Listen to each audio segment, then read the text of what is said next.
Welcome to PixelTunesradio, a podcast where we have fun talking about video games and video game music. I'm Saturn Mike. And I'm Seged. Seged. And you're listening to our episode 91, Sega Saturn Around the World. It's time to take a world-class trip around the world from continent to continent. We're going global with this one. It's the Sega Saturn all over the universe. Wow, the universe. Oh yeah, no, we're going beyond the universe. The dimension. Well, you got to figure Sega Saturn. You know, yeah. it's another planet. It's another world. Saturn. You right. know? We're going to Saturn with this one. And back. And back. Otherwise, we couldn't bring the show to you. No, people are listening from Saturn. So we're going to do this because we got really good feedback last time from our TurboGrafx 16 PC Engine show, where Mike brought a lot of the US and North American releases of the TurboGrafx 16 games, and then I stuck with the PC Engine only, Japanese games, and we kind of, interspersed them together and had kind of a big kind of global view of what that console was about. So we decided to do kind of the same thing with the Saturn. Mike picked a lot of games that did come out in the North America and European regions, and I picked mostly Japanese exclusives. Actually, I think they're all Japanese exclusives on my end. Some very, very obscure stuff with some really cool music. Yeah, your stuff is insanely obscure. I was going through it and I was like, I don't think I've ever heard of any of this. And my picks are a mixed bag. I've got some European exclusives. I got a Japanese game that should have come to the US but didn't. Yeah. And then I've got a handful of just like Sega classic tracks. Right. So a little bit of something for everybody. Yes. For sure. I bought the funk this episode. Funky fresh. I feel like this could be like an accidental summer episode. Yeah. A lot of these tunes are very, very summery. It's like our sultry summer Sega Saturn sounds. Sultry, sexy Sega Saturn Sonic sounds. Sega of sex, summer. Sonic sex. Stop right there. Sega. Don't go any further. It may turn into some Sonic fan fiction. Oh, speaking of fans, Tales. Let's get into our PixelChat segment and drop this conversation as quickly as we can. Our first question comes to us from Chris Murray, and Chris asks, composers you wish you could swap for a certain pair or set of games, kind of like same game, different composer, like Uematsu does Streets of Rage. Bad example, but you get my point. So here's my question back. Is it like an actual Final Fantasy soundtrack if we're going No. I think he just means that which composer would you like to compose? Pick a game and then pick a composer you'd like to What if I think it would be awesome if blank composer composed this game that had come out in the past. Right. Okay. Well, one of the questions that I had for Iku Mizutani when we interviewed him was, were there any franchises that you would have liked to compose for?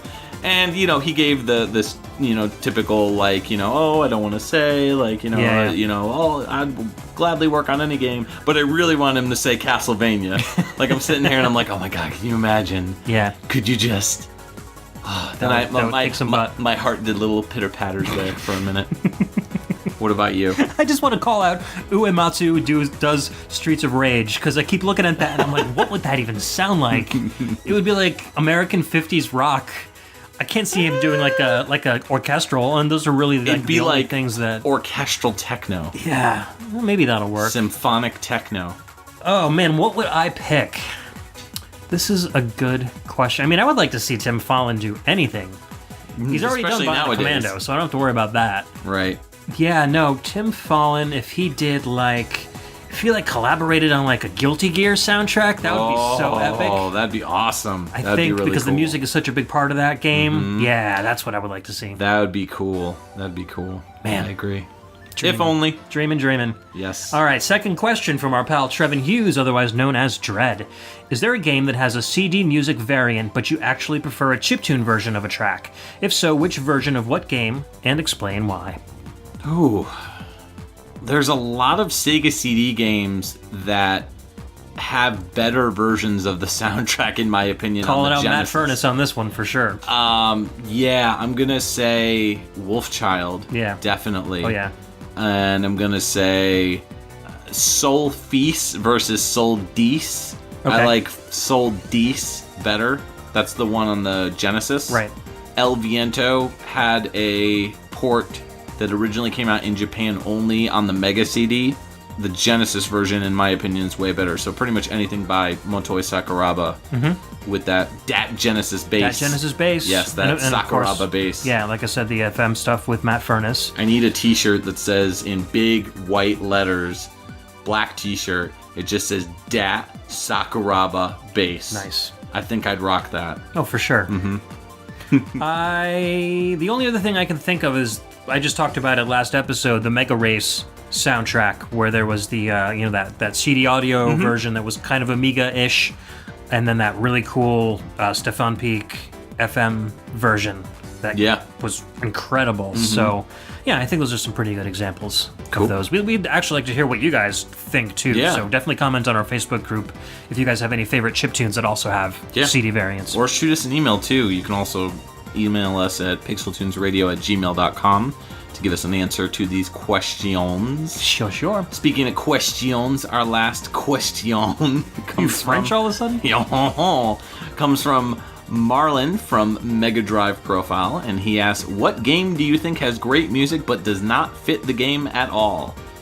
Anything that Tim Folland has done? Yeah. This question was asked in the Facebook group, actually, and that was everybody's answer, too. It was like, Tim Folland. Yeah, pretty much.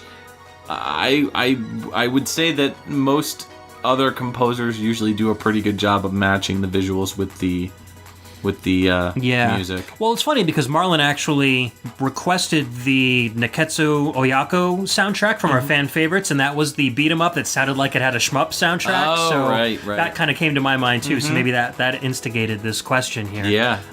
As far as other stuff goes, can't really think of anything else. You know, I just got Blazing Lasers recently. Like, I bought, like, this is the third, other than the games that you gave me. Yeah. This is the third TurboGrafx game I've ever owned. And I got it for dirt cheap. Like, I basically paid $10 out of my pocket for it. So I was like, all right, I'm cool with that. And popped it in, didn't hear the soundtrack. I just heard the game was great. And the game is phenomenal. It's really good.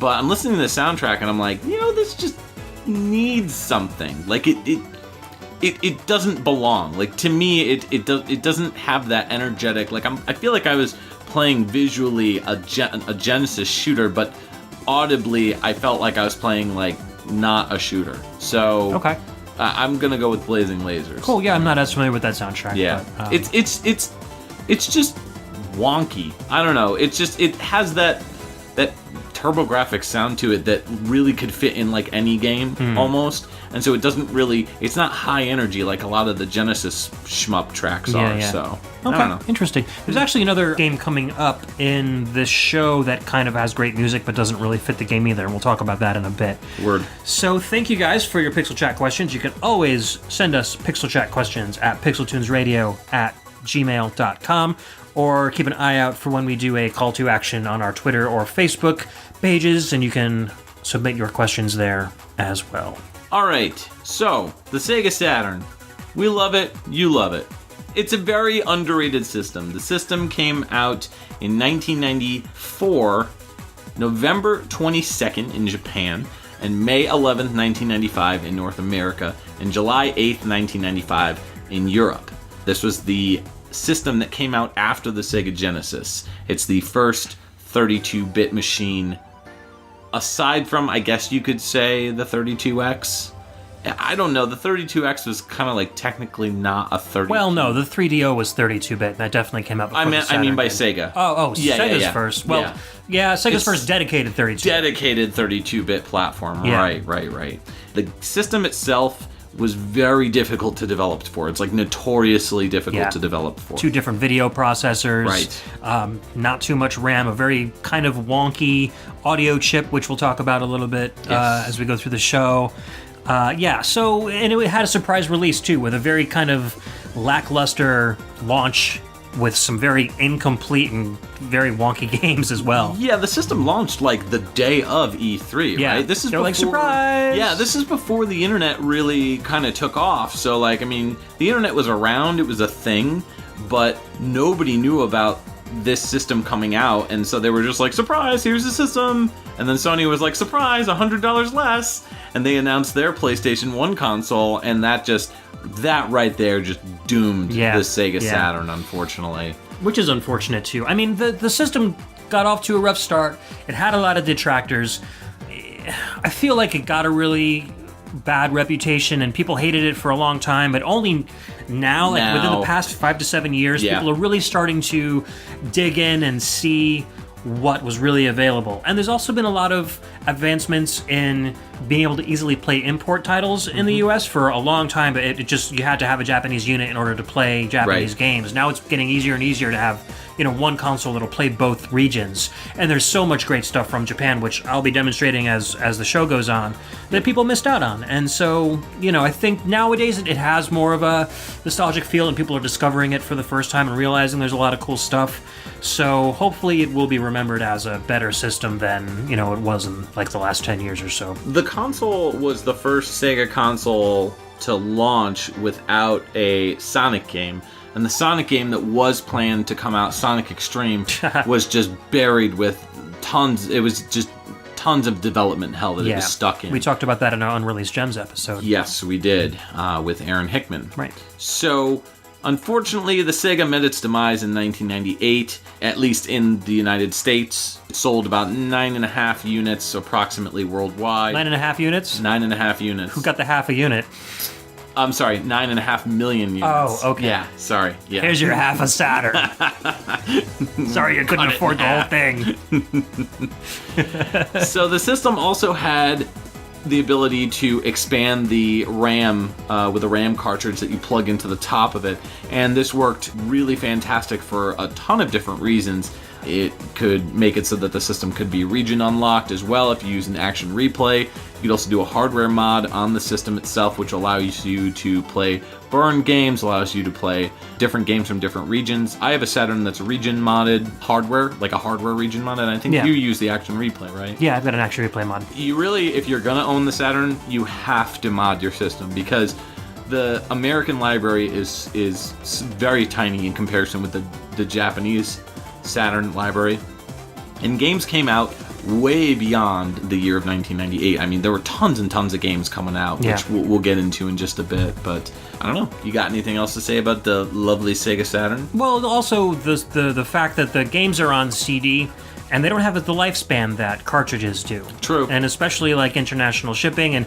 and buying stuff on eBay, you never know if your game is going to be scratched or not. So that's another reason to kind of like be able to mod a system to be able to try out a game before you're really sure if you want to, actually go out and buy it or not. So just a good reason to be able to experience the whole library that the Saturn has to offer. And the Saturn has such a huge library, believe it or not. I mean, it's really an impressive library filled with games that really tried a lot of different things. I mean, yes, there were definitely some clunkers, but there were some really technically savvy games, some of which we're going to talk about here on the podcast. So, I don't know, you want to get into it? Sure, let's get into our first game. What do you got for us? This one's a relatively obscure one-on-one fighter that came out in 1995. It's called Ninku Tsuyokina Yatsura no Daigekotsu, and it is composed by a guy that really needs to get more love on this show. It's Hikoshi Hashimoto. Let's take a listen.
we're back. That was Ninku Chiokina Yatsura no Dageki Totsu. That was Makira's Stage, composed by Hikoshi Hashimoto. This game I'm sure you've never heard of. Dude, I haven't played this game. Dude, you haven't played this game. It's actually a really good game. It's a basic one-on-one fighter. Okay. With a fantastic soundtrack, as you can tell. Yeah, definitely. Love those funky jams. Yeah. They basically did the same technique as they did with like Mortal Kombat with digitizing fighters. Right. But they digitized animated cells from the actual anime series. Right. And put them in That's really cool. It's like one of the first like hand-drawn fighters that you can get out there. And it looks really good, and there's some great animation. Mm-hmm. The backgrounds are fully 3D. And when you throw guys, you can throw them into the screen or away from the screen, and the camera will like flip to move its perspective, so the people are lined up with each other. It's really cool. It's really fun to play. The soundtrack is what really caught me, though. I mean, this is just so lush. Those horns are fantastic. You know, Hashimoto's got a great ear for this kind of jazz, kind of funk deal going on. What'd you think of it? I thought it was great. Yeah, like you said. I mean, I really like the funky, fresh vibe that it's got going on. It's a great track. I really couldn't pick out anything particular that I really loved. I just really enjoyed listening to it. It just all really flowed. Yeah, it flowed really well, and it actually really made me want to listen to the rest of the soundtrack and to play this game, so I'll have to check it out. Yeah, definitely check it out. It's a lot of fun. I do like, one call out I'll make about the music is that little breakdown that's kind of in the middle, where things get kind of slow and that bass kind of comes up a little bit and gets really funky, and then you get these little like twinklies in the background, and then it rolls back into the horn stabs. I really enjoyed that part. Yeah. So Hashimoto, I don't know if we've ever even played anything from him on our show before, to my knowledge. He's a former Sega composer, programmer, and sound effects designer. He's got over 200 titles to his name, and he also goes by the nicknames Hiko and Seba Hiko. Don't know why. Cool. His first game back in 1989 was the arcade title Racing Hero. And he's also done sound programming on the Genesis and Master System versions of Battletoads, Lord Monarch on the Sega Master System, which the guys at Legacy Music Hour love. Run Saber, Power Rangers the movie, the Genesis version, he composed the music for that. The SNES version of Columns, which I didn't even know existed. That existed, yeah. It's like a Sega property, isn't it? It's a Sega property, I Very thought. interesting. That's what the web says, so I'll have to go check it out. His most recent title is Brave Frontier from 2013. It's a PSP game, I think. Maybe. It sounds like a RPG. Yeah. So I probably didn't give it too much attention. Yeah, I'm gonna say I think it's a PSP game, but I'm probably wrong. Who knows? Yeah. The web knows. So, Run Saber has a great soundtrack. That was a Super Nintendo game, right? Yes, Yeah. and that one's known for having like a very high energy soundtrack, and it has a lot of like BCM samples in it, but it also has like a real like crazy funk vibe to it. Cool. But I just love in Run Saber the like the constant like yeah. it's that one that just has like constant vocal samples of like a guy going and then random like you did it or like let's do it. Oh, I wonder if he did that for Columns too then. You like drop a block and go yeah let's do it. You clear something and it's like Columns ding. And Power Rangers the movie for the Genesis is a great game and great soundtrack. He must have taken the tracks that Ron Wasserman did from the show, because all of the music in that game is all tracks they're from FM the arrangements. show. Oh, that's they're cool. FM arrangements from the show. So, and I mean, that show has great music, you know, awesome like 90s heavy metal hard rock. So nice. It's good stuff. Very cool. Hashimoto also went on to compose music for other artists, vocal artists, you know, for retail music and for anime as well. So he's got a fantastic, huge career full of games and music and media. So definitely some guy. Huge career for a huge dude. How do you know he's huge? I mean, like, he's, you know, big. Like, he's like big in the personality. Like he's done guy. 200 titles. Yeah. Yeah. What did you think I meant? I thought you call him fat. No. Like he's some sort of sumo wrestler. No. That'd be awesome, though. A sumo composer? A sumo composer? Do his own vocal samples? Yes. You did it. Let's move on to another funky, fresh soundtrack. This is Burning Rangers on the 1998 release, and the track is called We Are Burning Rangers. This is the Japanese version. It's a track composed by Naofumi Hataya, Fumiya Kumatani, and Masaru Setsumaru, and it's got vocals by the always amazing Takunobu Mitsuyoshi.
one thing we know.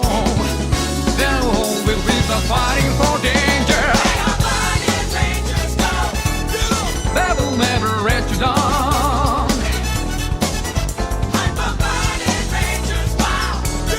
Don't you lose your hope now. They will wipe out raging fire with the fear, and they light up our future. Don't you worry, just believe they will be with you.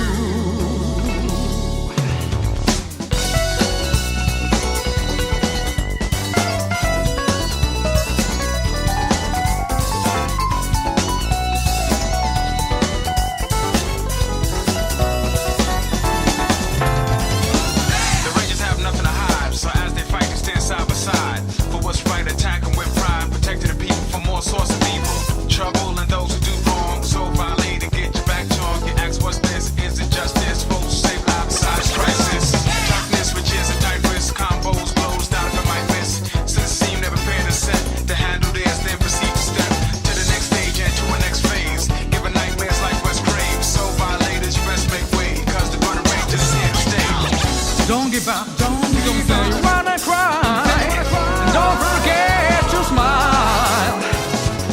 Coming and hold on tight. Our Robert team and overcome. That will never let you down, let you down. Don't you lose your hope now.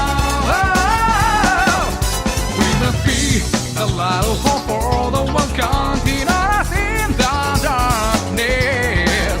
Don't you worry, just believe we will be with you.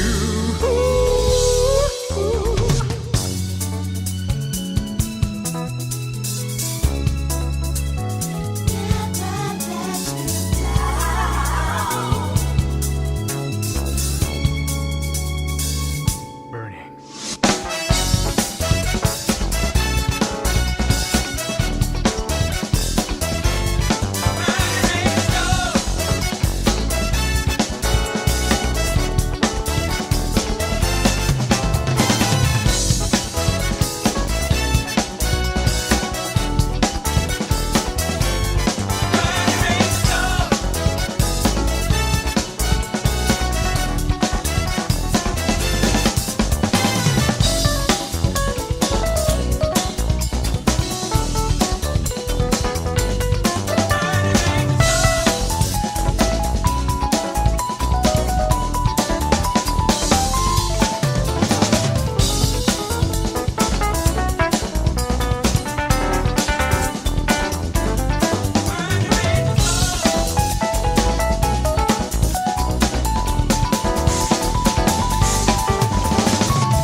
If I had to say one word about that game, it'd be burning. Burning. Burning. Burning. Burning Rangers from the 1998 release. The track is We Are Burning Rangers, and it's by Naofumi Hataya, Fumie Kumatani, and Masaru Setsumaru, with vocals by Takanobu Mitsuyoshi. It was arranged by Naofumi Hataya and performed by Takanobu Mitsuyoshi for the Japanese version, which you just heard. The rapping was done, we believe, by Marlon D. Saunders. Also featured Tomoko Sasaki. Yeah, probably on guitar. Yeah, most likely. This track takes on a whole different sound to it on the Japanese version. I mean, when you listen to the English version, it's good, don't get me wrong, and actually all of the music in the English version is still really good. They used a lot of performers that they used for English vocal tracks on stuff like Sonic Adventure, Sonic Adventure 2. Right, so you get a lot of that very Motown sound to it. Yeah, stuff like that. A lot of Motown, a lot of funk, a lot of rap, hip-hop, a very urban style and feel to it. But when you throw Takanobu Mitsuyoshi in a track, he just dazzles, man. Oh, yeah. Yeah. I don't know what it is. Like, I know that I think it's because he's doing the best possible job that he can, and he's loving it, and he's having fun with it, and he's not like the absolute best singer in the world, but he just loves to have fun singing. Yeah, and you pinpointed it exactly. That's the point I was going to bring up. I'm not a big fan of his, but you can't deny that he looks like he absolutely loves what he does, and he's got a very sparkling personality, and I hear he's a really nice guy, so I can't fault him for that. You can't. It would be against your code. It would be against my code. Your Ed code of honor. I can't fault nice guys. You can't fault nice guys. That's my code for some reason. That's your code. That's your Burning Ranger. That's my Game Genie code. Yeah. So, Burning Rangers, also known as a quarter of my mortgage payment, one of the most expensive games on the Sega Saturn, unfortunately. Still trying to find it at a reasonable price. Yeah, I'd like to get the Japanese version, but it's all in, like, all the dialogue in game is in Japanese. Yeah. And the thing about this game is that you get cues while you play the game for where you need to go and what you need to do. So I actually compared the video footage of the two versions of the game. I've played this game before, and I like the game. I think it's really cool. You're basically playing as a group of firefighters that go into these, like, burning locations. If you kind of mix like the guys from Voltron with firefighters, that's kind of what Burning Rangers are. Yeah, or like that game, The Fireman, very similar to that Super NES game.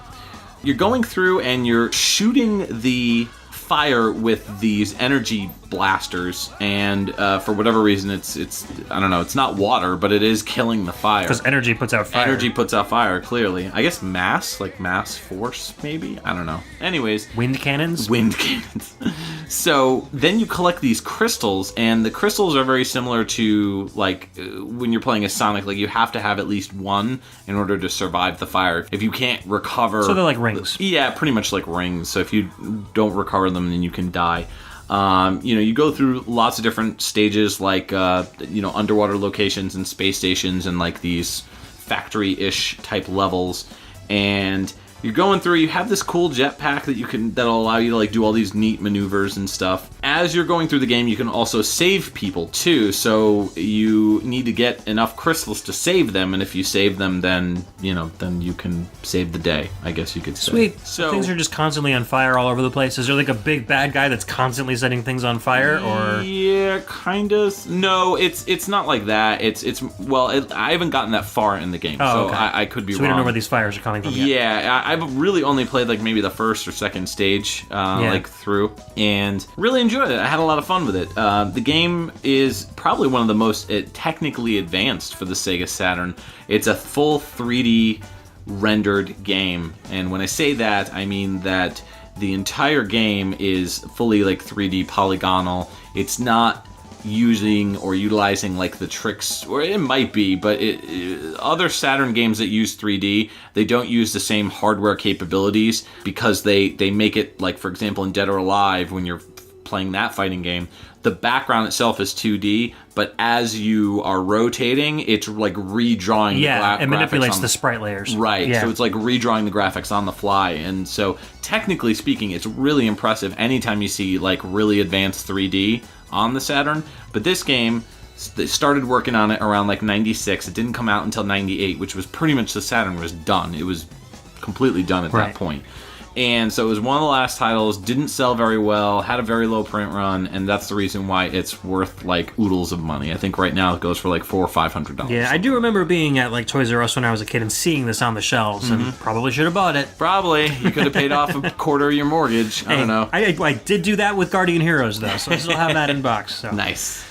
Yeah, I don't know. This game is really cool. I want to pick it up, but I can't because I'm poor. Yeah, or at least not gonna spend that kind of money on a game. Right. But I don't know. I'm going to too many games this weekend, so maybe I'll find it. Sure. Somebody will accidentally price it for $50. Price it for $20. Yeah. The Japanese version actually is very inexpensive. It's only like, you could probably find it for like $30, $40, something like that. Just like Panzer Dragoon 2. You can get the Japanese version very cheap. Or Saga. Like Panzer Dragoon. Or that's what I meant, yeah. It's called Azel in Japan. Right.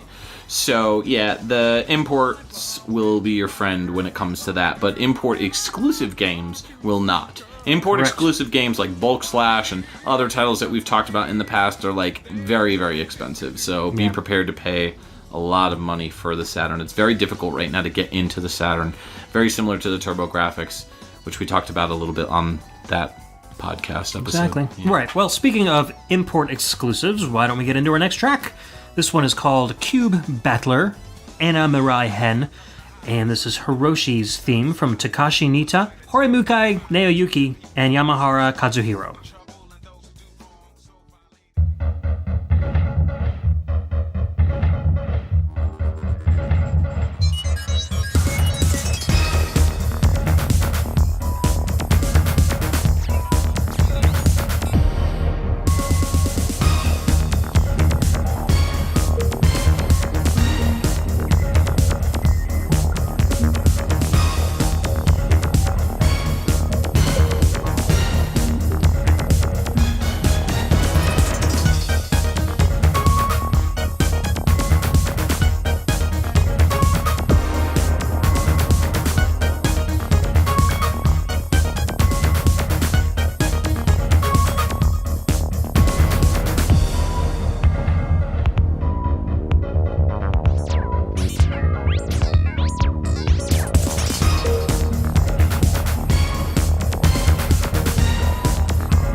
We Are the Robots. That was Hiroshi's theme from Cube Battler, Anna Mirai Hen, otherwise known as Story of Anna. Came out in 1997, composed by Takashi Nitta, Horimukai Naoyuki, and Yamahara Katsuhiro. Very interesting game, very cool soundtrack. This is one that I kind of dug up. I don't even know how I dug this one up. I just thought Cube Battler sounded like an interesting game, so I went with it. You're a Cube Battler. I was. I didn't do very well with it. The game is about this... You know those anime girls that they're like always just super duper happy, and like even when they're having conversations with people, they're still twirling and stars are still coming out of their eyeballs or whatever? Yes. Yeah, so it's about a girl just like that. She's a high schooler. Okay. She decides that she wants to be a cube battler. I guess it's the big thing in her town. Is this not something you want to do? I don't understand. I don't know. I mean, I maybe it is. It was all in Japanese. It's got this like full featured like anime cutscenes in between every level. Okay. And the levels are very simple. Do you know not what's subtitled, going on? so I'm Okay. just basically grasping at straws and trying to figure out what they're saying. You know, I understand phrases here and there from hearing so much of it, but so she, you know, she wants to be the very best, and she Okay, convinces her Ash friends. Yeah, she convinces her friends that she wants to do this, and so she meets up with, I think, is her boyfriend, who happens to be like the first person that she's going to battle against.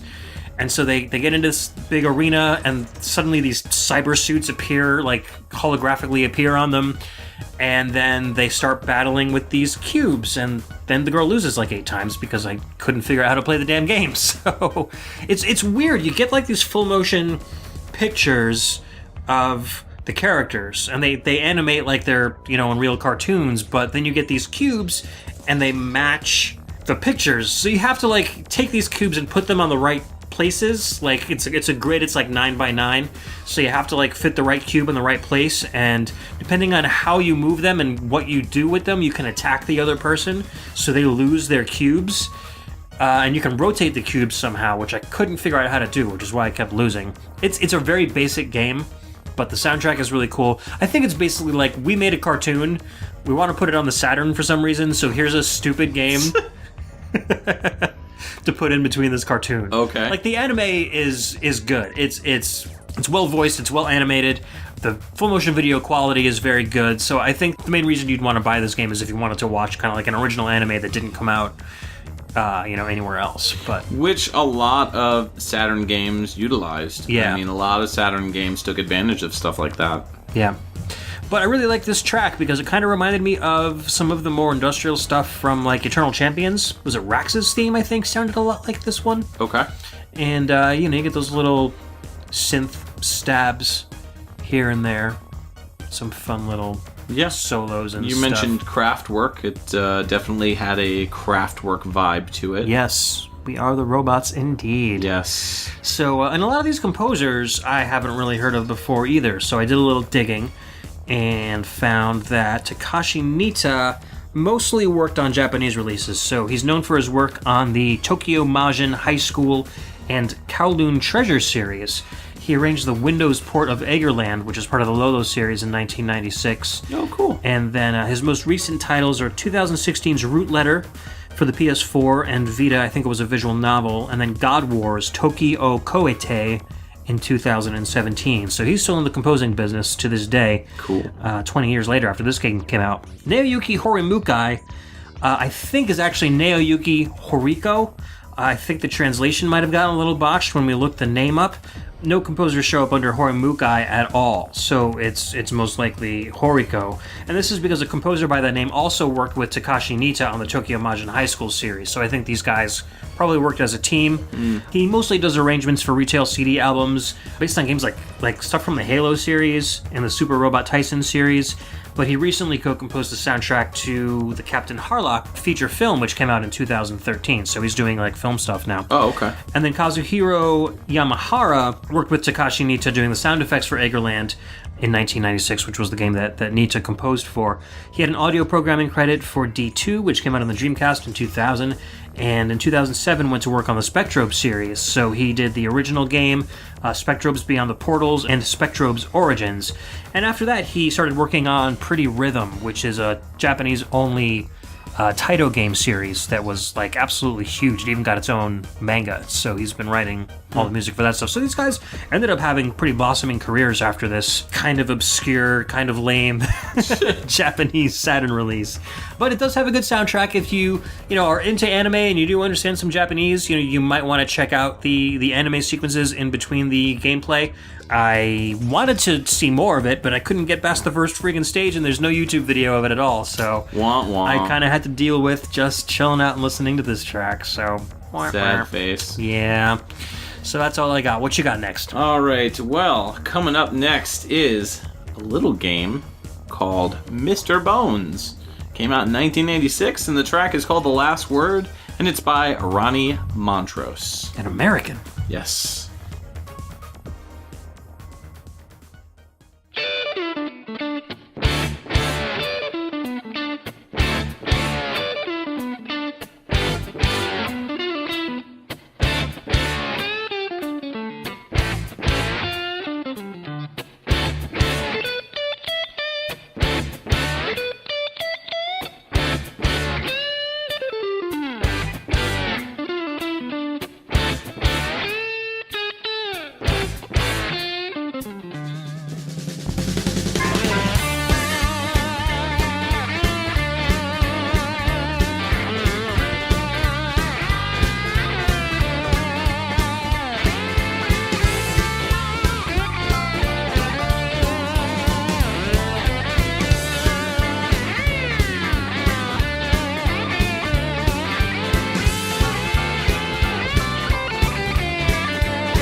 All right, welcome back. That was Mr. Bones. Came out in 1996.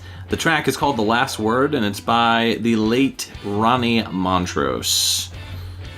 I hear that dude was pretty big. Yeah, so Ronnie Montrose was an American guitarist. He was in a ton of different bands, all different kinds, too. I mean, anything from Van Morrison all the way to Tony Williams, who's a famous jazz drummer, like fusion drummer. Neville Brothers, Edgar Winter, Herbie Hancock, you name it. I mean, Sammy Hagar. He's definitely very talented. Great, like, blues-oriented, this track. I really dig it. Yeah, for It just had a great vibe to it, so I was really liking it. You know, it's just like a great track that doesn't really need to go anywhere specifically, but at the same time, the places that it does go are like just they just have a very vivid, full imagination to it. So yeah, and as background music for a video game, I mean, this is absolutely amazing stuff. oh sure, You know, I mean, you don't hear music like this in games that much. No. And it kind of fits because Mr. Bones has that kind of a vibe too. Like the character himself, like, is a skeleton that plays the guitar, right? Mm-hmm. So, I mean, you're not going to have any other kind of soundtrack than a good old rock and roll soundtrack. Oh, yeah. Well, that's the thing about this game. So, Mr. Bones is a Saturn exclusive. It's developed by Zono Incorporated and Angel Studios. And so it's one of the few, like, American-based games that I could find that, you know, really kind of had a unique feel and style to it. Gameplay-wise, like, every level kind of feels like it's not the same as the rest, so to speak. So the levels change the camera, and it kind of has its own unique, like, distinct genre. Like, every specific genre is explored here. And you've got, like, a music rhythm style thing. You've got, like, a action platforming at points.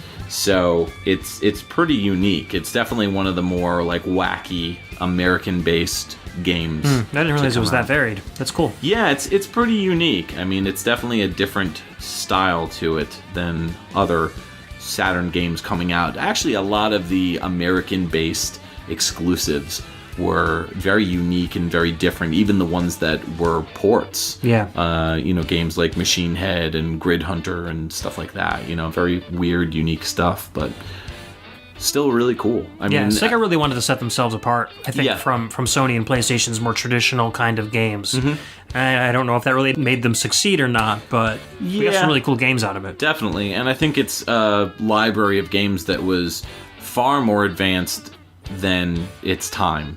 Yeah. And so I think ultimately the Saturn will prove to be a amazing console that really just didn't get the recognition that it deserved, unfortunately. So plot-wise, the game is weird. I don't know.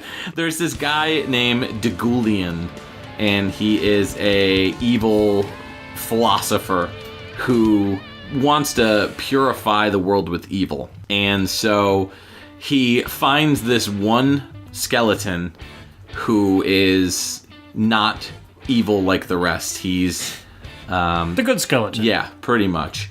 And so he wants to destroy this skeleton who calls himself Mr. Bones. I see. So, yeah, it's a name that he's given himself.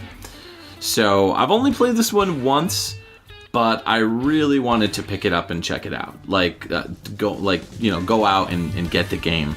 It is starting to rise in value, very similar to most Saturn stuff nowadays, so grab it while you can. The rest of the soundtrack is very similar. It's all like bluesy type stuff. There's some weird stuff in there, though, where there's a track which I believe has Ronnie just talking. He's talking about, like, very existential, like, Interesting. weird stuff. Yeah. Yeah, I so- really have to check this one out. Actually, it's not Ronnie Montrose that talks. The voice of Mr. Bones is Fitz Houston. So, but yeah, the whole thing, the album was produced by Ronnie Montrose. In fact, the whole album shows up on Ronnie Montrose's, like, Wikipedia page. Like, if you go and check it out. So I guess he would consider it a soundtrack that he made, like not sure, just a soundtrack. It's all original composition. Yeah, it's a discography in his list of albums that he's come out with. Interestingly enough, Mr. Bones had motion capture work that was done for it. It did have cinematics as well. Those were done by Alan Bettino, who also did Mr. Bones' motion capture, and Ronnie Montrose's guitar playing. I guess they did capture Ronnie Montrose's guitar playing by using like these gloves that he put on, and he would play, and they would capture his motion. Okay, so they would animate that for the character. Right, for Mr. Bones. Right, that's really neat. Yeah, so it's a weird little, strange little game that kind of has a dark sense of the macabre.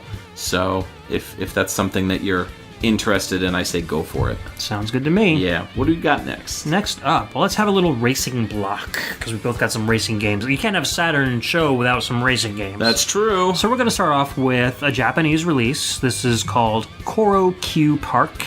This is the final area, composed by Zenya Kutsuoka.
Alright, that was Koro Q Park, composed by Zenya Kotsuoka. That was the final area. The game came out in 1998, and this track is great, but it pisses me off at the same time.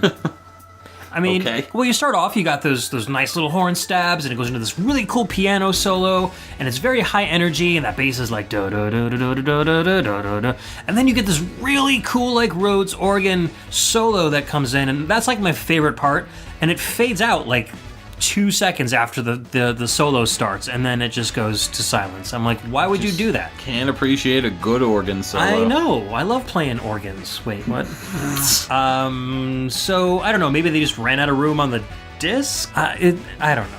But I don't know. I do like the track a lot. It's very high energy. It feels like a racing track. Oh yeah, definitely. Now this game is part of a series, if I recall. Oh, Koro Q's been on tons and tons of systems. Yeah. I've played it on the GameCube, I've played it on the PS2, I think there's even a PS3 version of it.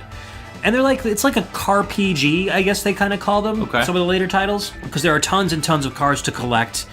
You know, you can basically drive through towns and talk to other cars and earn other cars and race other cars, and so there's this big kind of community that you play around in. Cars, lots of cars and trucks and stuff. Mm-hmm. What's unique about this game, at least among the other Koro Q titles that I've played, is that the tracks are pretty large, and when you start to race them, there's different environments that you race through, so you can unlock different cars of different classes.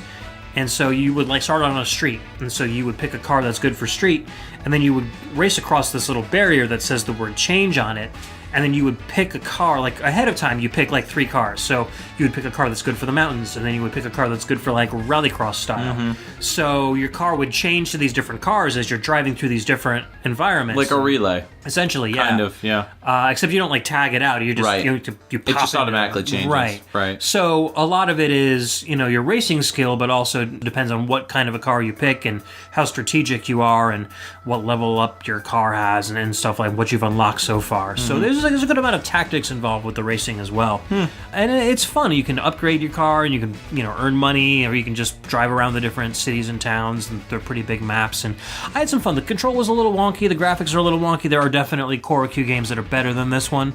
But the soundtrack was really cool, and it had some good like full motion video intros and in-betweeners, so I had some fun with it. Sounds pretty wonky. Yeah, it was pretty wonky. We've been using wonky a lot this episode. Yes. At least I have.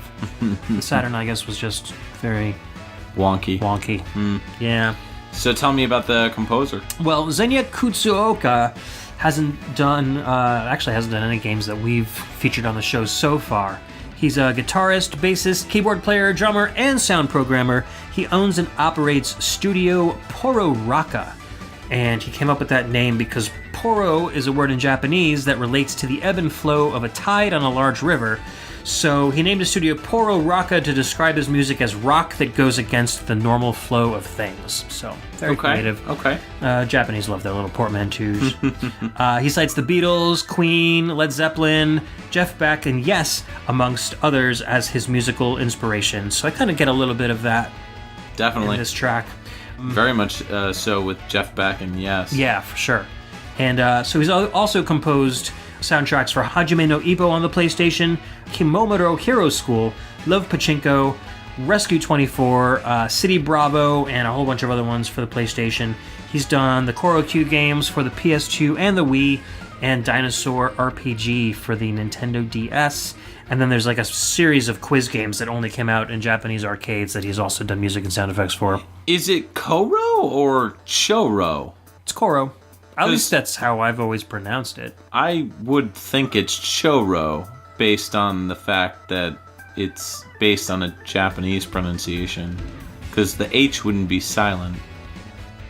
I don't know. I've always called it KoroQ, so... That is a good question for someone that is not us. We'll have to ask Brian or Jimmy Hoppa or somebody. We'll have to figure out what the actual Japanese kanji is. I'm sure they're on title screens all over the place, so we'll be able to figure that out pretty easily.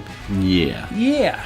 All right, let's jump into our next racing game. Do we have to? Yes, we have to. Oh. This is Daytona, USA. Came out in 1995, and the track is Sky High, and it's by Takanobu Mitsuyoshi, who also does the vocals, and Takayuki Nakamura and Kazuhiko Koishi.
I wanna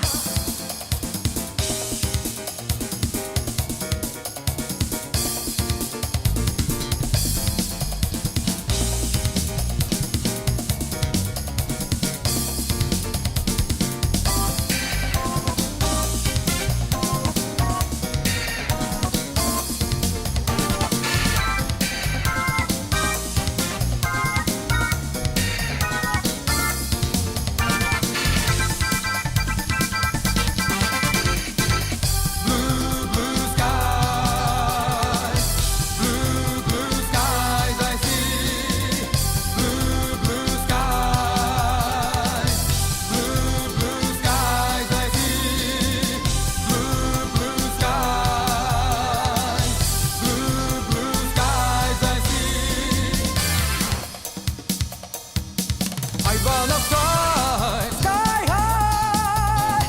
Let's go together. I wanna fly sky high. Let's go together. I wanna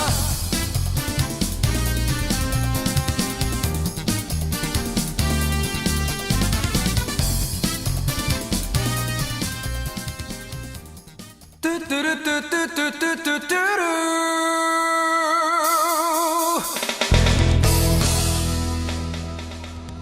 Konnichiwa! That means hello to all of you who are having a hard time understanding my English. I'm Takanobu Mitsuyoshi, better known to many of you as the Daytona USA soundtrack singer. Strangely enough, I am completely fluent in English, but the producers at Sega, and fans all around the world, beg me to sing in English. Also, many people say I sound like Mike Levy from PixelTunes Radio, but that's just a strange coincidence. Also, there's no way this guy can master the high notes like myself. And I'm Segata Sanshiro, the famous mascot and celebrator of the Sega Saturn. I'm stronger than Ultraman, more powerful than Goku from Dragon Ball Z, faster than Sonic the Hedgehog, but not nearly as mighty as the Sega Saturn console itself. Also, some people tell me my voice sounds similar to Ed Wilson from PixelTunes Radio. He's probably a silly guy with a silly face and silly dreams. Silly guy. We've come together today to present to you an all-new album of music based on the sound of the Sega Saturn. Feast your ears on a delicacy of hits provided to you by Sega, with all new lyrics and messages from both of us. Yes, that's right! Takanobu Mitsuyoshi and Segata Sanshiro are back, and better than ever, together, on 4 double-disc albums, singing all the classic Sega tracks, now with all new vocals. Take a listen to this version of Sky High from Daytona, USA.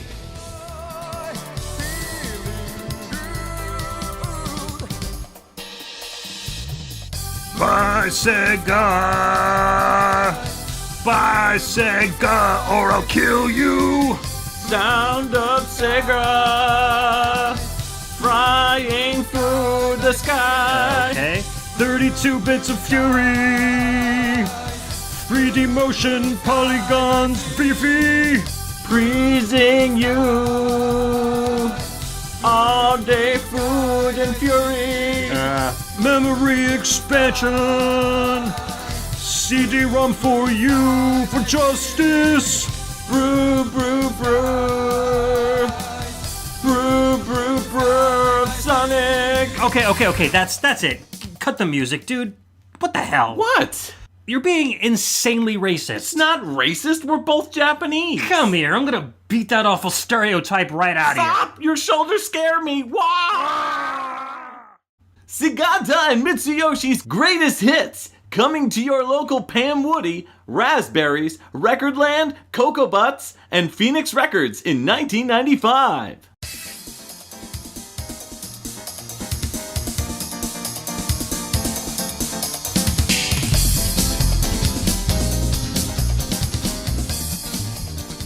In an effort to murder my co-host, that was Daytona USA. In 1995 it was released. Mission successful.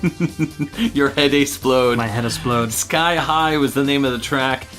That was by Takanobu Mitsuyoshi, who also did the vocals, Takayuki Nakamura, and Kazuhiko Kauchi.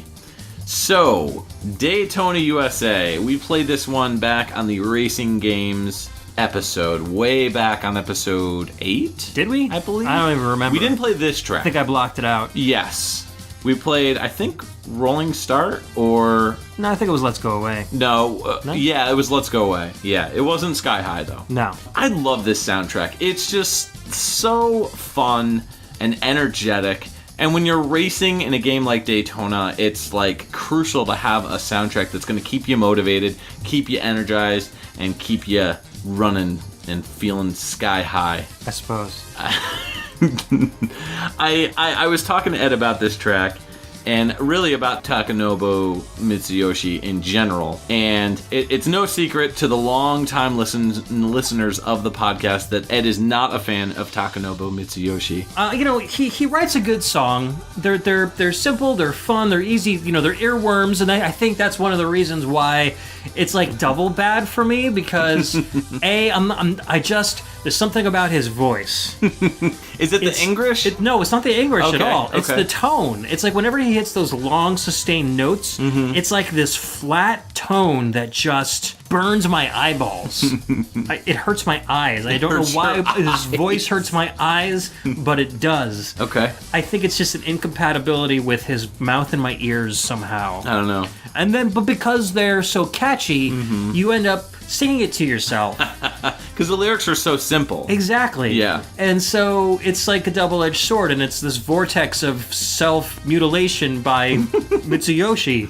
Right. Yeah. No, it's horrible. Okay. It's horrible. Oh, man. And the game is it's a distant second behind Ridge Racer 2. Which I'm going to make a lot of enemies saying that, but yeah, I was definitely not a big fan of Daytona USA as a video game. I know that a lot of hardcore racing fans really love Daytona USA because it has that feel of actually racing, especially when you go into like first person mode with the car. It's got a very like rough feel to it. It's very gritty feeling.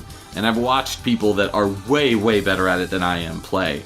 And you could tell, like, this is a game that racing fans absolutely love. Not that Ridge Racer is bad, not that Sega Rally is bad, which was definitely a game that was potential, but the Sega Rally has such an amazing soundtrack that we really wanted to hold off on playing anything from it initially. So, because really, honestly, there's not a bad song on the soundtrack. No, not at all. No. To me, personally, likewise, I'd say Daytona USA has, just as you said, really catchy earworms with great soaring vocals that are just a lot of fun to listen to and will be stuck in your head for days. So, I was listening to this song on the ride home today before we are recording this podcast on a Monday evening, and I'm driving through, and I'm on the highway and I've got the windows down and sky highs on, and you just get the wind in your hair. It's like the perfect summer track. So I encourage all of you to, as you're driving around listening to this, or on your trains, maybe stick your head out the window of the train and, aim for the nearest telephone pole. Listen, if it was up to me, I'd play the entire Daytona soundtrack just to get you to listen to every single song. Well, the thing is that I've had Daytona USA since I was a kid. I mean, I've played this game a lot. I know the soundtrack front to back. It's not like I've heard it like once or twice and I'm like, oh, this is crap. Like, I know the soundtrack, and I've made my informed decision that I don't care for it. So I just think you're not a big fan of Ice-T or Brew Skies. Ice-T? Right. Yeah. No, you not just at all. Don't want to go to the gay bar. I don't. Not with Takanobu Mitsuyoshi. No, there's just like, I love reading the comments on when you go to YouTube and listening to these tracks, because all the misheard lyrics, like go to gay bar, brew skies, iced tea, and it just makes it all the more enjoyable to me. I don't know. I wonder if there's a Sega bar somewhere that had a brew skies iced tea on the menu. That'd be awesome. Wouldn't it? What would a brew skies iced tea drink taste like? It would definitely have coconut rum, the Malibu rum. It would have that. And it would also have like blue raspberry. I'm thinking like some kind of blue raspberry, like Puckers. Okay. And then it would have vodka and a small Japanese guy in it. As a drink stir, like a little tiny drink stir. Oh. Like a plastic not a drink little stir. human. Not Not a real human. Okay. No. Like, what would you be like doing? a small, like, shrunk down, like Honey, I Shrunk the Kid style exactly. That's what Asian I was man, thinking. and then, like, placed in the drink. Yeah. He's just, like, hanging on It's for dear Japan, life. man. They do anything. No. Their technology is amazing. It's gotta be, like, a drink stir that's literally just, like, Sega Saturn. yeah, or the- that, or Takanobu Mitsuyoshi. Yeah. With his glasses and his short little haircut and everything, and it's just like a plastic version of him on top of a stirrer, and yeah, and it's got a little button, and when you press it, it says "Brew Skies." Yeah. Yeah. I'd drink that. Yeah, I would drink it. It sounds good. delicious. Yeah, You get drunk pretty quick, though. definitely. You wouldn't really taste that alcohol very much. No. So Takayuki Nakamura started way back in 1990 on Michael Jackson's Moonwalker. He was a sound programmer for that game. Followed it up with eSWAT City Under Siege in 1990. He did music for that. Worked on Streets of Rage and Shinobi as sound assistance and management. Gonna jump ahead a little bit. Virtua Fighter 1 and 2 and Remix he did sound design on. Tobal number 2 he did the music on, which that has a phenomenal soundtrack. Absolutely. Definitely They had a lot of recommend. composers on it, too. Yes, definitely recommend checking that one out. He did music and sound effects for Ear Guys, God Bless the Ring, PlayStation 1 Squaresoft title, Kabuki Warriors, and Guilty Gear Petit 2 in 2001. I think that's just Guilty Gear X2, if I recall. Yeah. He did the event sound effects for Xenosaga Episode 1. Worked on Tube Slider in 2003. The best kind of sliding. He did sound direction on that one. Custom Robo in 2004. Jumping way ahead his last game, he was a voice editor on Metal Gear Solid 5, The Phantom Pain. And that was in 2015. That's what happens when you do too much tube sliding. You end up on the Metal Gear. No, you get a phantom pain. Oh, you get a Phantom Pain. Takanobu Mitsuyoshi, who we have glazed over in the past, but... Thank God. Yeah, well, you know, he's doing a lot of tube sliding. Worked on Shenmue in 1999 with various other composers. Same thing with Shenmue 2.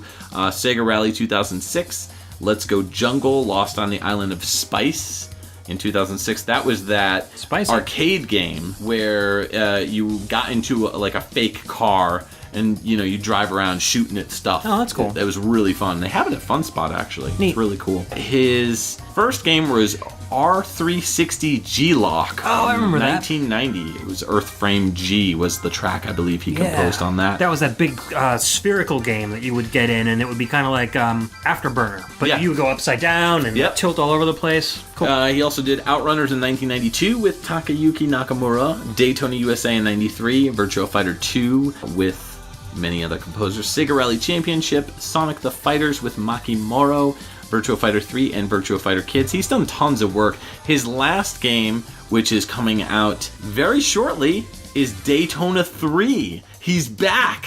Daytona 3 Championship. And coming to arcades. Better than ever. Better than ever. So I look forward to singing about Brew Skies with him in the future. Last composer, Kazuhiko Kaoshi, worked on Virtua Fighter Kids in 96, Virtua Fighter in 94, and Daytona USA, and Virtua Fighter 2 and Virtua Fighter Remix. So pretty much turned into a ninja after 1996. Right on. So what I believe happened, if I remember correctly, is that Takanobu Mitsuyoshi wrote the original arcade soundtrack, which was sequenced music with vocals, and then Takayuki Nakamura and Kazuhiko Kaoshi arranged the it. live versions for the. Mitsuyoshi might have worked on that too, but I'm pretty sure the last two came in just to arrange the As sound CD audio engineers. for the Saturn version. Right. That makes sense. Yeah. Okay. All right. Well, I won't put you through any more torture. Yay! For now. All right. What's next?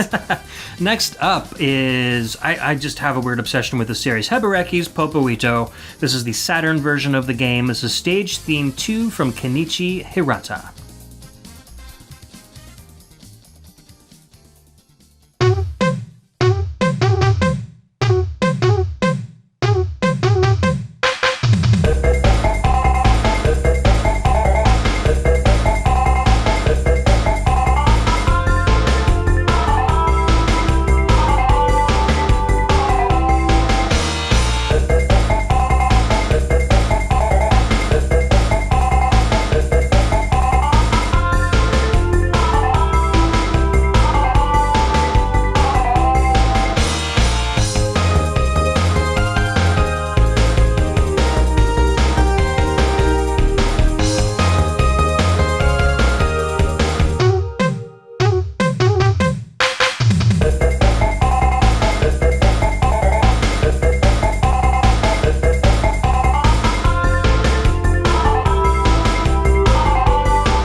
track. That was Hebereki's Popoito. Came out in 1995. That was stage theme 2 from Kenichi Hirata. Fun little track. I love those little guys. Yeah. In those Hebereke games. Yeah, they're adorable. They are. So I wasn't actually on PixelTunes Radio, but on our mega crossover show we did with Pixelated Audio and VGM Jukebox, I shared a track from the Super Nintendo version of Hebereki's Popoito, and I talked about how it was one of the first import games I ever played, and had a ton of fun with it. My brother and I would play against each other. So when I found out that there was an import-only Saturn version, I looked it up on eBay and grabbed myself a copy, and was not disappointed. You know, it's essentially the same kind of game, but the characters have kind of a new storyline, and the graphics are a little more updated, and the soundtrack was totally different too, but really, really fun as well. It's not in English though, right? No, the story itself is not in English. Okay. Luckily, there was a European release of the game in the Super Nintendo version, so I was able to get the story from that one. Nice. But they're so cute. I mean, really, all they do is they talk to each other and they kind of make weird expressions, and then whoever loses, like the other person just like kicks them off the stage because it's all like set up like a little stage play. You see little characters in the front watching them. So, you know... These are like the Sunsoft unofficial mascots. Yeah, essentially. Kind of like the Hello Kitty of Sunsoft or whatever you want to call it. But this particular track I like because it has kind of a 50s vibe, and then it gets a little bit techno, but you got those really fast, like, hi-hats in the background, punctuated with those, like, kabuki-style, like, drum sections. Yeah. And those little guitar stabs. It's got a nice Japanese flair to it. Yeah. You know, at points. And you mentioned that it's got that kabuki style. It definitely does. I would also say that, much like what you were talking about, it has that 50s vibe and the Yeah, exactly. You know. It felt very...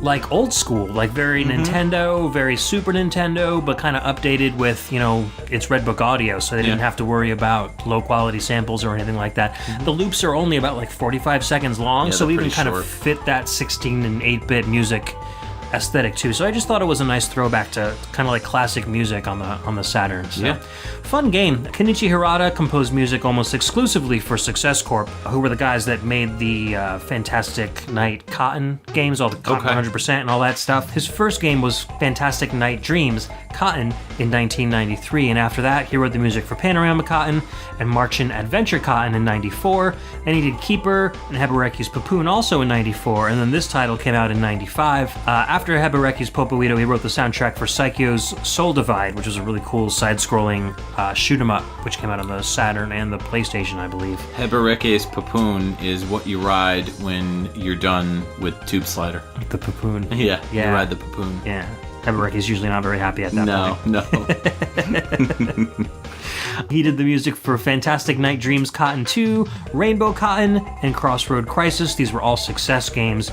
All about that cotton. Yeah, his last title was also a Success game. It was a budget title called Air Hockey, which came out on the PlayStation in 2000. And that was a game about air hockey. Really? Yeah. I thought it was about ninjas. You play air hockey in that game. With ninjas. Wow, Ninja Air Hockey would be pretty cool. Dude, Ninja Air Hockey. We need to make that happen. Game developers, call me. Call us. Since then, he's written music for a few visual novels, and he's done some arrangements on retail soundtrack CDs and stuff. But he's keeping busy. Yeah, no games, but you know, he's making a living doing his music. Yeah, and I can easily see music like this as like background music to visual novels. Oh, it's for got sure. that fun, floaty feel to it. Especially if it's a comedy. Yeah, definitely.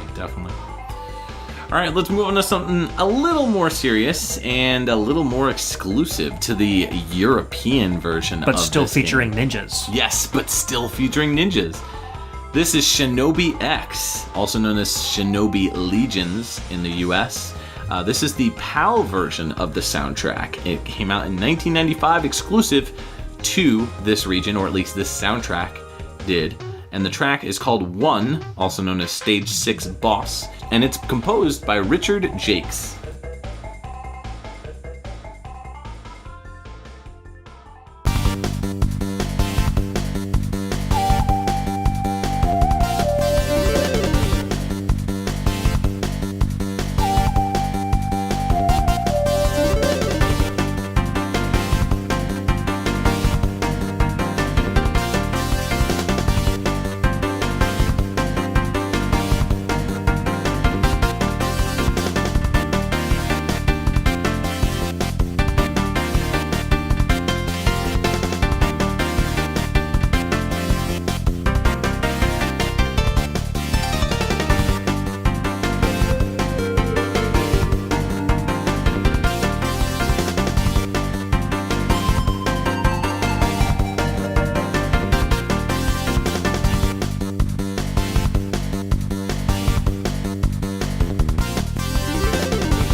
welcome back. That was Shinobi X, the exclusive PAL version, and that came out in 1995. It's also known as Shinobi Legions in the United States or North America. The track is called One, and that's the Stage 6 boss by Richard Jakes. I always thought it was Jacques, or... Yeah. But I guess I'm wrong. You are wrong, sir. I'm wrong about that. So... You and your pronunciations. Shinobi X. Interesting little title. This is, to me, what a Shinobi game should have been on the Sega CD. Because it has these super corny cutscenes in it that are like real full motion video of... It's got this plot that's basically thrown together, essentially. The game takes place in typical ninja tradition, but it's featuring two brothers, Kazuma and Sho, and it also involves a girl by the name of Aya, who is his daughter. And essentially, Kazuma wants his master to help him learn the ultimate technique, which will basically decimate everything. Master's like, nope, way too powerful for you, dude. Sorry, can't do it. And so Kazuma's like, one day I will destroy you. And then he leaves. So they stay and train with the master while he goes exactly, off. Okay. Exactly. And so Kazuma returns, and he's essentially going to take over. Unfortunately, the old master is no longer among the living. However, Sho and Aya know the master technique, and so he kidnaps Aya, and so Sho has to go after him. So it doesn't star the normal characters that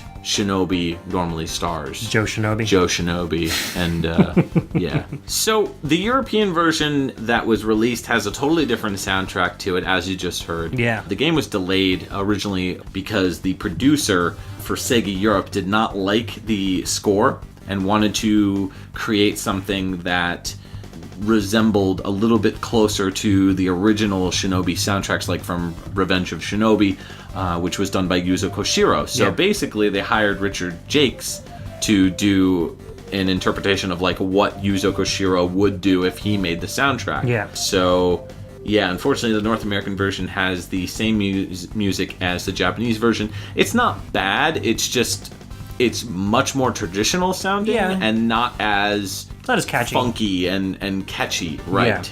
So I was part of a Facebook thread like probably a year and a half ago or something that Richard Jakes was a part of. Somebody shared a track from the PAL version of Shinobi X, and he showed up and he said that he remembered the European bosses of Sega called him up, brought him into the office, and were like, they showed him the game. I said, we want a new soundtrack that sounds like the old Shinobi Genesis titles, which he was familiar with already, and he was a Yuzo Koshiro fan to begin with, so he was all for it. Yeah. And then they were like, and they gave me 3 weeks, and I had to do it using only 387 kilobytes of memory or something like that. Because the Sega, this is a sequenced audio. This is the first one we've played so far. The rest have all been Red Book audio. Right. And the Sega sound processor, it's called the Sega Custom Sound Processor, or the SCSP.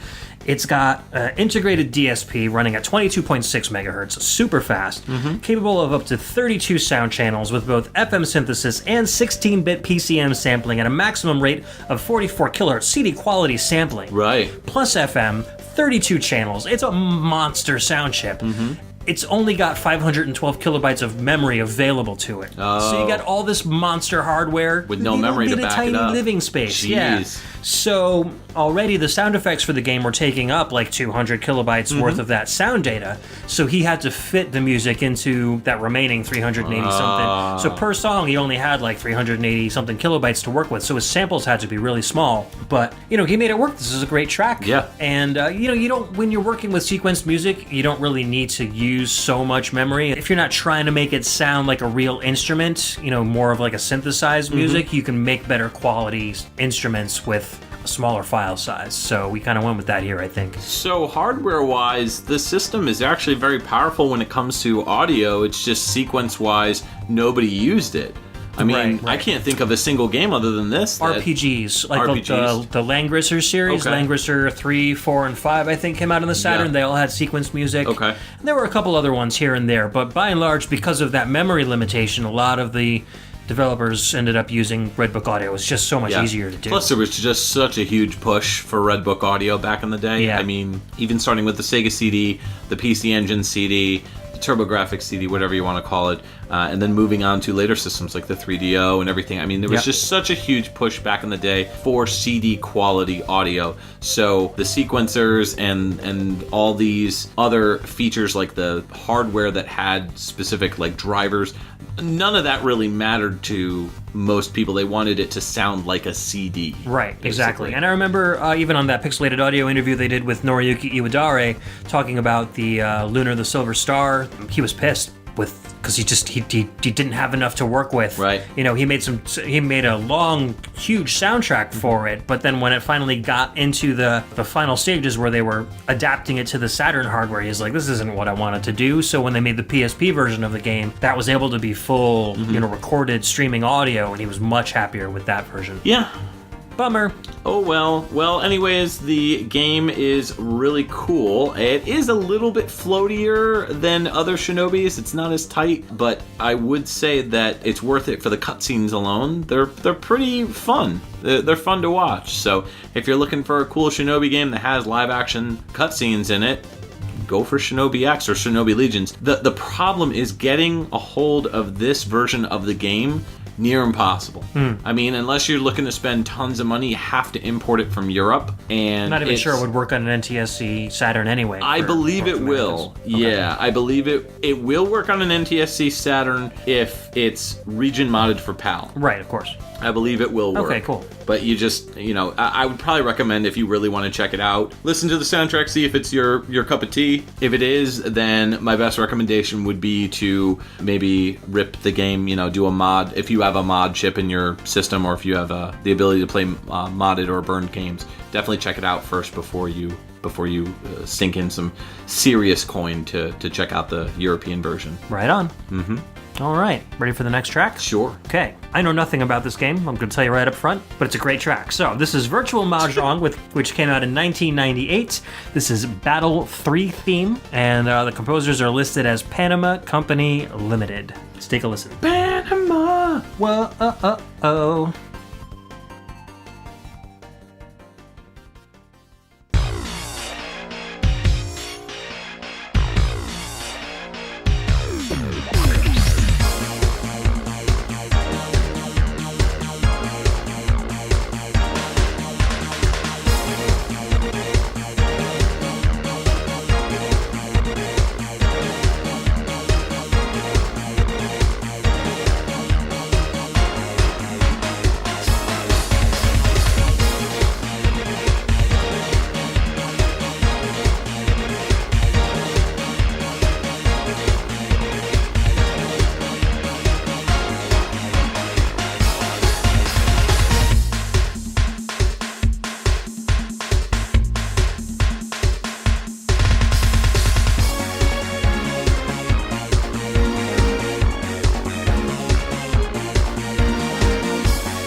So, Marlon, that might answer a further question about awesome music that doesn't belong in the game. That was Battle 3 from Virtual Mahjong from Panama Company Limited. And that does not sound like a Mahjong soundtrack to me. I don't know. I mean, there's some games on the Saturn that are, very similar, like puzzle games like the Shanghai Triple Threat, which has a great soundtrack to it that's on the Saturn.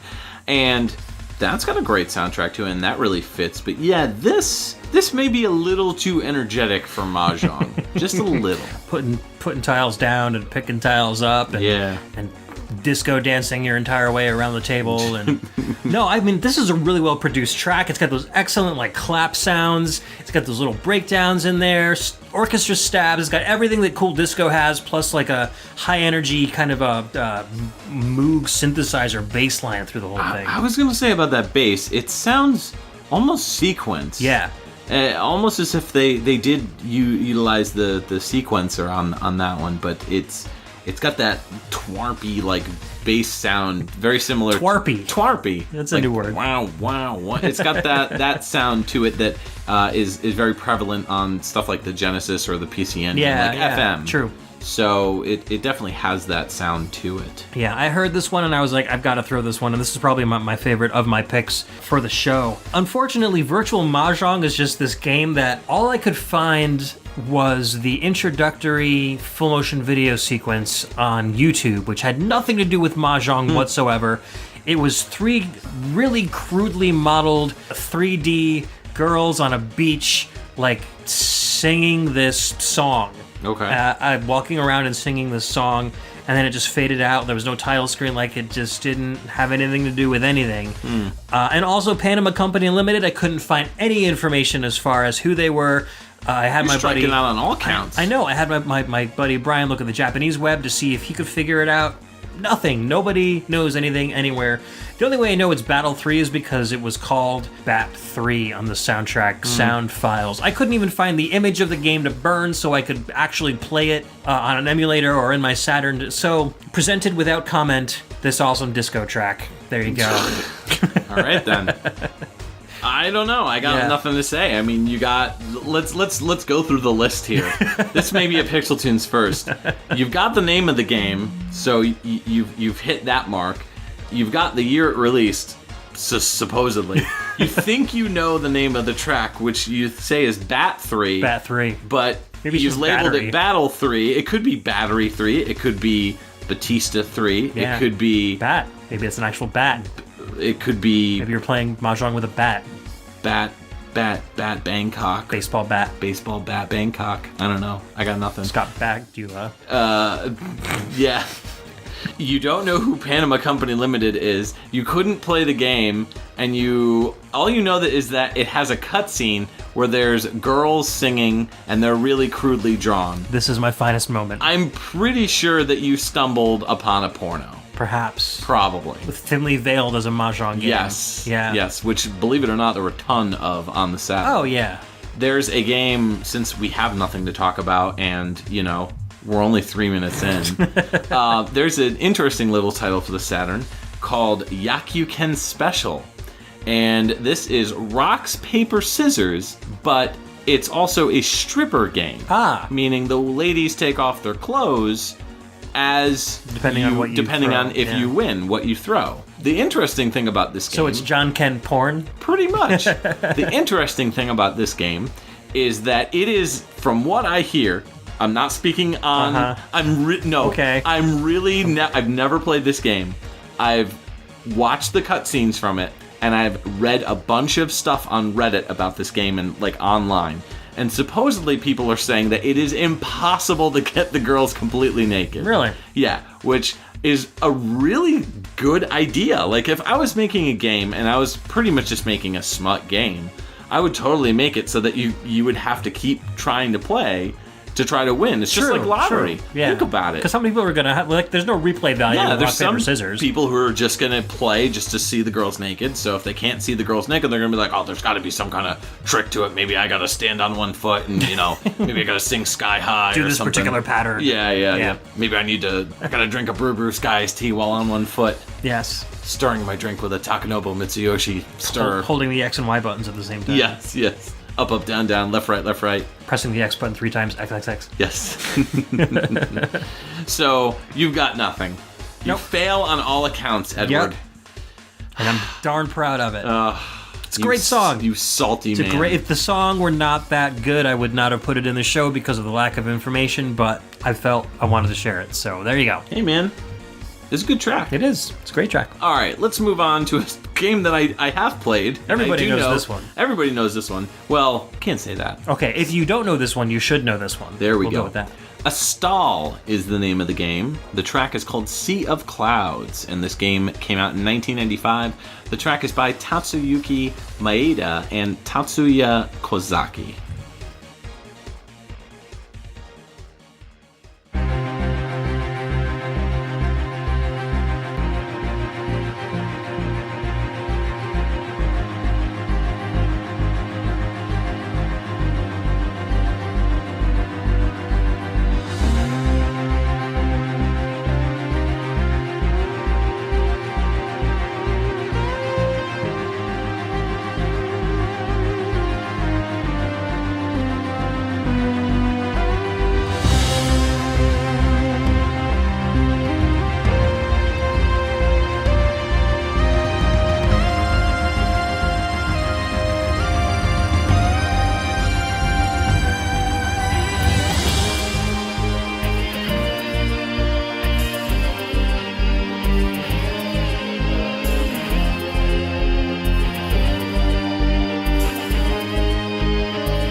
Welcome back. That was a very spacey, surreal 1980s track. A Stall was the name of the game. Sea of Clouds was the name of the track. It came out in 1995, and the track was composed by Tatsuyuki Maeda and Tatsuya Kozaki. You pronounce it a stall?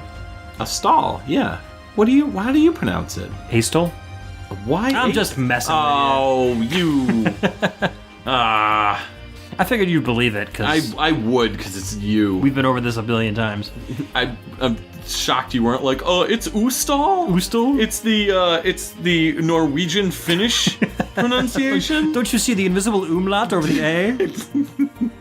Don't you see the upside down cucumber over the A? Oh, yeah, I see it now.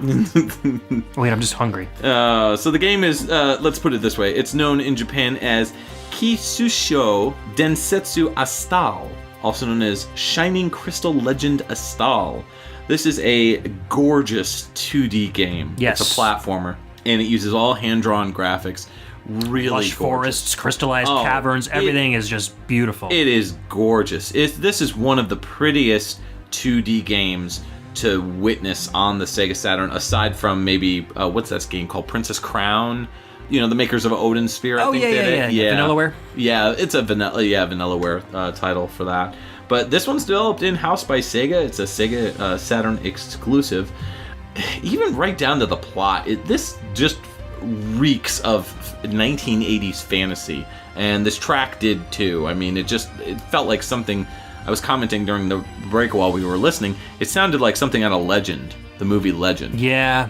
It definitely. Minus that, like, demo scene guitar synth lead. Yeah. No, even so, even that. Yeah. Like, I think the whole thing just, like, seriously, it's got these, like, really spacey, guitars that kind of come out of nowhere, and it's got these really, like, funky leads that kind of drift from place to place. Those synths, those keyboard synths that permeate the entire track, they just sound really haunting and mesmerizing sounding. I really love this track, and it really makes me want to sit down and play this one. I own it. I just really haven't sat down and fully played through it.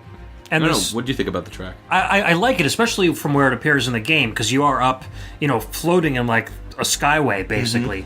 And so the violins kind of give you that sensation of being in an elevated area. And that, like I said, I love that lead. It reminded me of the Sid Meets Terraforming track we played last episode. Yeah, definitely. And so that brought me right back to like the demo scene, the Amiga stuff that I really like. So yeah, I mean, this whole soundtrack is absolutely amazing. It's one of the soundtracks that's actually streaming audio on the Saturn, which is very, very rare for games like that. So the only way I could actually get the music for this game was I found somebody that actually hooked their Saturn up to their recording device and actually recorded the music directly from hardware, because there's no way to actually get the music files to play in a computer, which is pretty cool. So this is the way you really hear it coming out of the Saturn. But yeah, there's a lot of music in it, and I guess one way they got around the limitations of space on Redbook Audio is to just stream it in pretty good quality too, which is cool. But yeah, it's definitely worth listening to the soundtrack. There's a website out there. If you look up the Astal unofficial OST, you'll find the full soundtrack, because this never even got a retail release for the music on retail shelves in Japan, which kind of sucks. It really deserved its spotlight. Yeah. So I'm not even going to try to paraphrase the plot in this one. It's been a really long time since I've sat down and played this, so I'm, no joke, just going to kind of glance over the Wikipedia article to give you guys some background. So secrets. No, seriously, like I'm not even trying to hide where I'm getting this info from.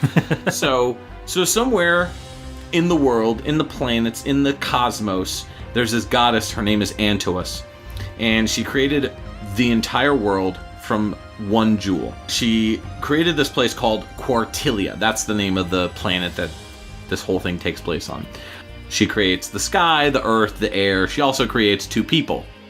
Sounding familiar? Very biblical. From a green jewel comes a girl named Lita, and Lita has the power to basically make things live. Able to create life. And from a red jewel, they create a boy named Astal, and his purpose is to protect her. So...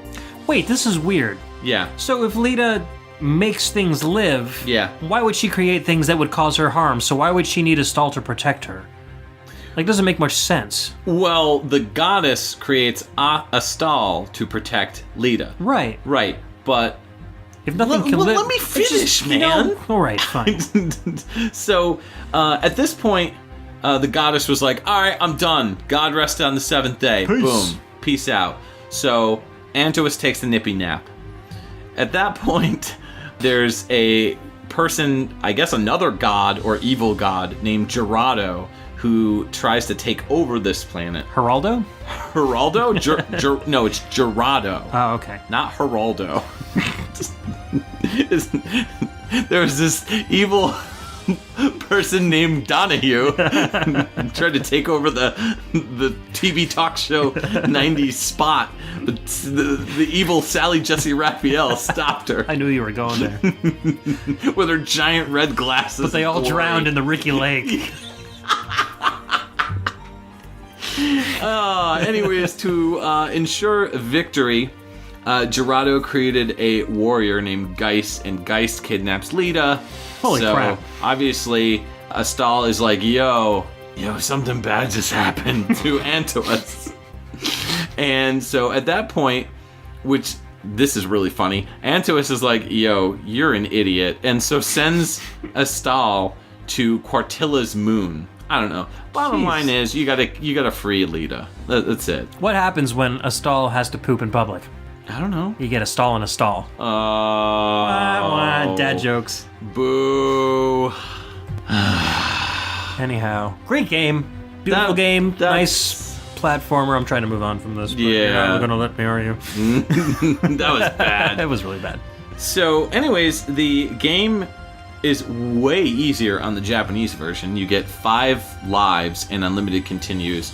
However, in the US version, you get 3 lives and 1 continue. Wow. Yeah. Ridiculous. 6 lives total to beat the game. But the difficulty itself isn't changed. It's just the number of lives and continues you get. Right. Were there any, cheats for the US game? I don't know, man. But I will tell you that there is voices, songs in the game. The Japanese version has its own version of the soundtrack. The North American version is all instrumental, from what I understand. However, if you put the game in a CD player, you can hear the game's soundtrack on a Some of it, but not all of it. Right. And all voices that can be heard are performed by Lanny Minella.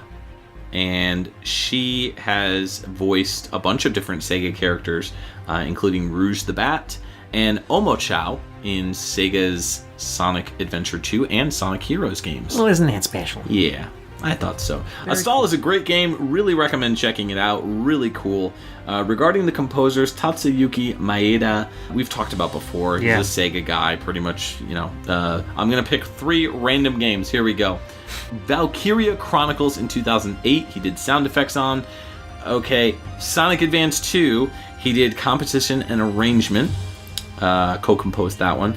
And let's go with Mario and Sonic at the Sochi 2014 Olympic Winter Games, he did sound effects on. He's literally closing his eyes and pointing at the screen. Literally, because I just can't even right now. I just can't even. That much of a white girl. You're so basic. I'm so basic. Tatsuya Kozaki worked on Metalhead in 1994, Outrunners in 1994, Virtual Cop in 97, did sound composition, Sonic Jam, Resident Evil 97, he did the sound design on, most likely on the Sega Saturn version of the game. Did sound supervision on Sonic Unleashed in 2008, Super Monkey Ball Step and Roll in 2010, and Sonic Generations in 2011 was the sound designer on. That was his final game. Cool. So that's just a very small sample of what he's done. Basically another Sega dude. So right on. What do you got for us for number 11? Next up is a game that we've talked about in the past but never actually played any music from. It's Vatlva. Excuse me? Say that 5 times Bless fast. you. Vatlva. This came out in 1996 with a soundtrack from Yuzo Koshiro and Motohiro Kawashima. This is track 4.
All right, that was Vatulva, which came out in 1996 on the Saturn. That was track 4 off the CD. The music doesn't really play in any particular stage. They kind of randomize as you go through the game. Composed by Yuzo Koshiro and Motohiro Kawashima. Motohiro Kawashima, well, both of them actually probably most popular for doing the Streets of Rage 3 soundtrack together. I felt like this track, as I was listening to it, I was really reminded of the track on the Streets of Rage 3 soundtrack called The Poets 2, which I just played a little snippet of, and they do have a very similar theme going on. You've got these big, wide, kind of gritty bass lines that are almost taking the part of the percussion with these higher pitched kind of melodies that are very, very, very textured.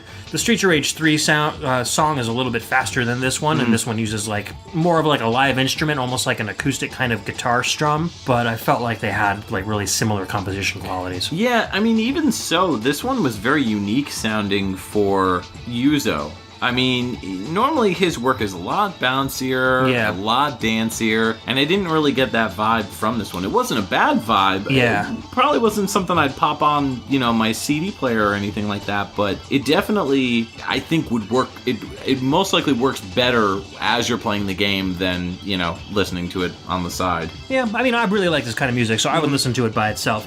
This one, I think, was actually composed by Kawashima. Okay. There's a quote from actually Motohiro Kawashima. He said, "I was a contract employee of Yuzo Koshiro's company Ancient, so that's just the kind of position it was. Basically, it was a situation where I do the work that was given to me as it came. That said, for the games I worked on between then and now, such as Zork 1, Vatva, Eye of the Beholder, and Fox Junction, I was asked to create an atmosphere and a sound image when the games were in pre-production. And I put a lot of songs into each of those games, so you could basically say I was the lead on those as well. I think Yuzo Koshiro would say the same." So Motohiro Kawashima actually composed most of the music for this particular game under Yuzo Koshiro's Ancient guidance, label. basically. Yeah. Ancient actually helped develop this game, so a lot of Yuzo Koshiro's family did the graphic work and stuff. It's a fun little game. There is a lot of animated full motion video throughout. Kind of almost reminded me of a treasure game. There's lots of really detailed anime characters on the menu screens and such.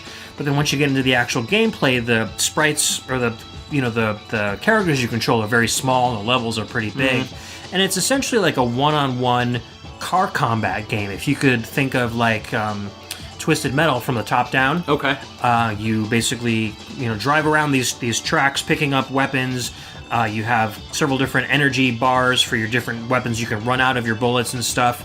And you basically try to kill each other. So there's, a one-on-one mode where you can play against a friend, or there's a story mode in which it's kind of like Tekken, where these characters get invitations to this event that's going on, and they all enter this Vatva tournament, and they try to become the best. And I haven't seen to the end to find out like what each character's plotline is, but it feels like each character has their own set of animated sequences that kind of take them through this story as you play through the game. Would you say that this one was import friendly, or? Yeah, for sure. I was able to get through it pretty easily. All the options menu is all in English. Okay, that's the nice. animated sequences, from what I saw, were all, there was no voice acting at all. I don't know if there's more as you go through the game. Okay. But the title sequence was just music and mostly like, your typical kind of anime introduction sequence where you see all these characters. But it was all in Japanese, of course. Yeah. Other than that, the soundtrack is really interesting because every track is a different genre. So there's like happy hardcore, there's acid house, there's jungle, nice. There's hip hop, there's just your standard kind of video gamey electronic music. So it's like 3D animated characters, or like more traditional 2D like anime style? The levels are polygonal. Okay. The cars themselves, I don't really, they're either really well animated or really well like, when you rotate a car, there's either a lot of frames of animation for the cars, or they're actually polygon. I think they're actually just sprites that are animated really well. Mm-hmm. But it's the sort of thing where, like, you choose your character and then your character chooses your car, or is it like if you choose a specific character the characters in the game, come with the car. They come with a specific car. Yeah, each character drives their own vehicle. Okay, that makes sense. And they all have their own kind of helpers too. Okay. Like you get the suave guy that's got the like his like personal assistant, or you've got like a crazy like a scientist guy who's got like a nerdy kind of college student with him, or an older guy with like 3 nephews that fix his car up and stuff. So they've all got Huey, little... Dewey, and Louie. Yeah, exactly. That's what I was thinking of. They've all got their little helpers and stuff. So they've all got a lot of personality and character. Cool. And their cars and their weapons kind of fit those personalities and characters. So it's a really kind of obscure game with a really interesting soundtrack, and it's actually pretty fun to play and pretty import friendly, so it's worth checking out. Speaking of another game that is very import friendly, our final game is Willy Wombat. This is a Japan-only release, came out in 1997, and the track we're going to listen to is Detrium City, and it's also Stage 2, it's what it's known as, and it's by Masayoshi Ishii, who is credited in-game as Chami, who did work with T's Music, so most likely this was from T's Music. Right on.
Welcome back. That was our final game of the episode.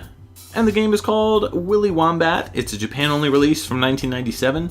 The track Detrium City Stage 2 was composed by Masayoshi Ishii. Have you ever played this one? No, I've never even heard of it until you brought it up now. That's right, you haven't. Nope. Willy Wombat is a isometric top-down action platformer game. The interesting thing is that Willy Wombat's name was actually the original name of Crash Bandicoot. Oh, it's going to be a wombat? Yeah, Willy Wombat, or Crash Bandicoot was going to be called Willy Wombat, or that was like one of the names they were toying with. Okay. And they were like, if you call it anything but Crash Bandicoot, we're walking away. And so obviously Willy Wombat, Went by the wayside. Willy Wombat went by the wayside. To say that 3 times fast. Wow. So Willy Wombat actually became a game developed by a company, Westone, and it was published by Hudson Soft for the Saturn. Honestly, this game really should have been released in the US. This is one of the most import-friendly Japanese games I've ever played. Because the entire thing is voiced in English. Oh, really? Yeah, so all the voice actors that they got for the game. Like Silent Hill and all that stuff. Yeah, that's cool. It's completely voiced in English, which is really crazy. So, but the game has one of those kind of mascots where it was pretty obvious that they were going for that, attitude, that Toad, that Sonic. Yeah, Sonic clone. Yeah, I mean, he's got like a mohawk, purplish mohawk. Purple-blue, whatever you want to call it, and he's a wombat. He looks more like a wolf, in my opinion. Yeah. But, I don't know. He's wearing like a superhero Batman kind of outfit. He's goofy looking, I don't know. But the game is really fun, actually. I would recommend checking it out. Interesting. Music is great. Oh, yeah. No, this I love this track. This track is fantastic. It's got that, like, jazz fusion feel to it, but metal. There was this group I was talking about during the break that I used to listen to.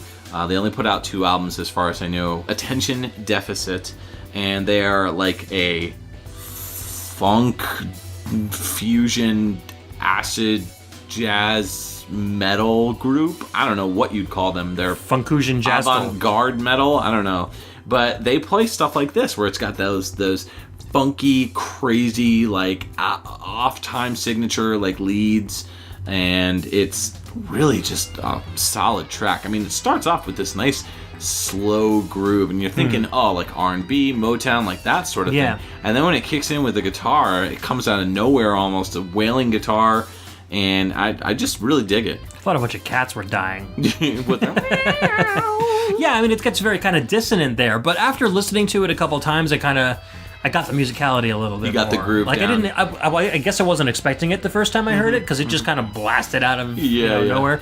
When you let it loop a couple times, you start appreciating it a little bit more. Yeah. Especially when you told me that there are bands out there like this, and it wasn't just like somebody trying to do something and failing. It was actually like a genre that they were writing music in. Now I want you to make it sound like there's 1,000 cats dying. Exactly. Yeah. Just step on them on the alleyway. Step on them. Yeah. Make Just sure you're recording it. Record it with your cellular device.